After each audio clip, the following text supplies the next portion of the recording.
Anyone who's been following this channel for a little while will know that I'm pretty into my strength training, and I think it's really, really important for runners to be doing. Now, we could go into a ton of complexity on what the best types of strength training to be doing are, but realistically, a lot of runners are not doing a few really, really simple things that are very accessible, can be done at home, and will make a huge difference to your injury resistance. A lot of words and phrases get thrown around with regards to strength training. People will tell you it will make you better at running, it will make you faster.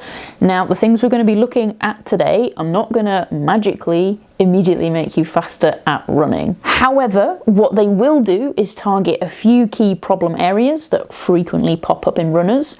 They will strengthen specific muscles that are often very weak in runners, and these things will make you more robust, more resilient to injury, and if you're more resilient to injury, your training will be more consistent. If your training is more consistent, then you'll have fewer setbacks.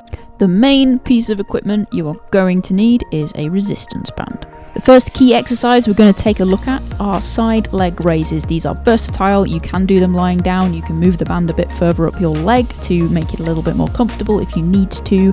They target specifically the glute medius. Now, this is a muscle that is often very weak in runners, and a weak glute medius can cause IT band syndrome.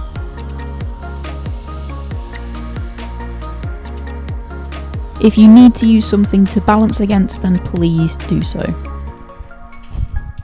The next exercise we're looking at are kickbacks. These are targeting your hamstrings and your glutes predominantly. This is more of just a general strengthening exercise. You don't need to do too many of these because the hamstrings take a lot of load in your normal running training, so you don't need to do loads of these. Make sure you just stick to the suggested sets and reps for these ones.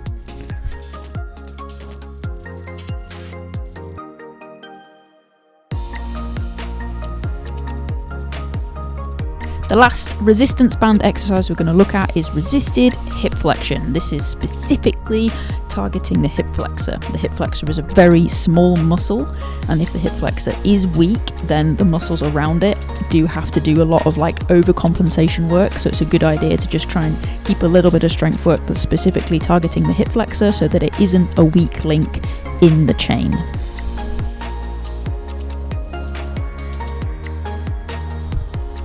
The next exercise I would suggest adding in is calf raises. Now, these can be done in a number of different locations. You can just do them on the floor if you don't have access to a step, but they're the next key one to add in. Calves are a common point of weakness. If you find you're really, really short on time, then you can just do calf raises while you're brushing your teeth or doing household chores or anything where you're standing still. The next one to add in if you have time are step-ups. These are really, really good for activating the glutes and the hamstrings. Just an absolutely fantastic exercise for runners to be doing. And you can do them on a low step if you're not used to doing them, and then you can basically use a higher step as you feel a bit more confident and get a bit stronger. And then if you don't have any steps available in your house, you can just use furniture. I have used chairs and sofas and stuff in the past if I've not had steps available to me, if I've been living in a flat for a while. So there are various ways you can implement this into your routine.